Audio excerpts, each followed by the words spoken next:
Sa karaang panahon sa Babylonia, adunay tulo ka lalaki nga ginganlan Shadrach, Meshach ug Abednego. Da sila mga matinud-anon nga alagad sa Dios, ug wala gyud sila mosimba sa laing Dios gawas sa tinuod nga Dios sa langit. Niabot ang adlaw nga nagmando si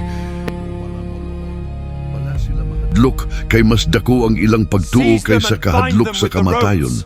Tungod sa ilang pagkamatinumanon, may gisugo sa hari nga sila ilabay sa hudno nga kalayo nga gipainit og 7 ka pilo.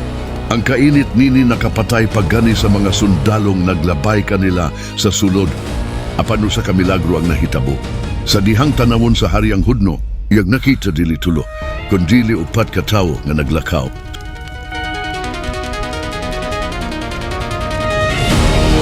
Sulod sa kalayo, ug ang ikaw patmurag, anak sa Dios, wala sila masubok.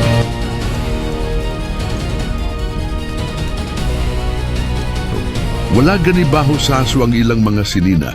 Nila si Haring Nebukadnezar nga ang Dios ni Shadrach, Meshach, ug Abednego mao ang tinuod na Dios.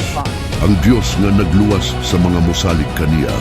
Kay kung ang Dios naa sa imong kiliran, bisan ang kalayo dili makadaot. Ang Bible nagingon sa 1:25. Kini nga ang pagsimba dapat tinuod, gikan sa kasing-kasing, dili lang porma, ug sumala sa kamatuoran sa Dios base sa Biblia.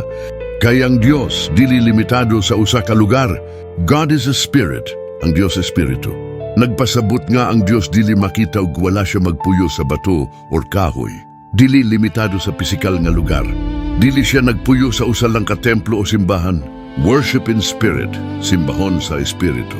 Kinahanglan gikan sa kasing-kasing, tinuod o giya sa balaang espiritu, dili lang ritual o porma. Sama sa mga balik-balik nga ato ilitok sa baba apan wala na kini sa kasing-kasing.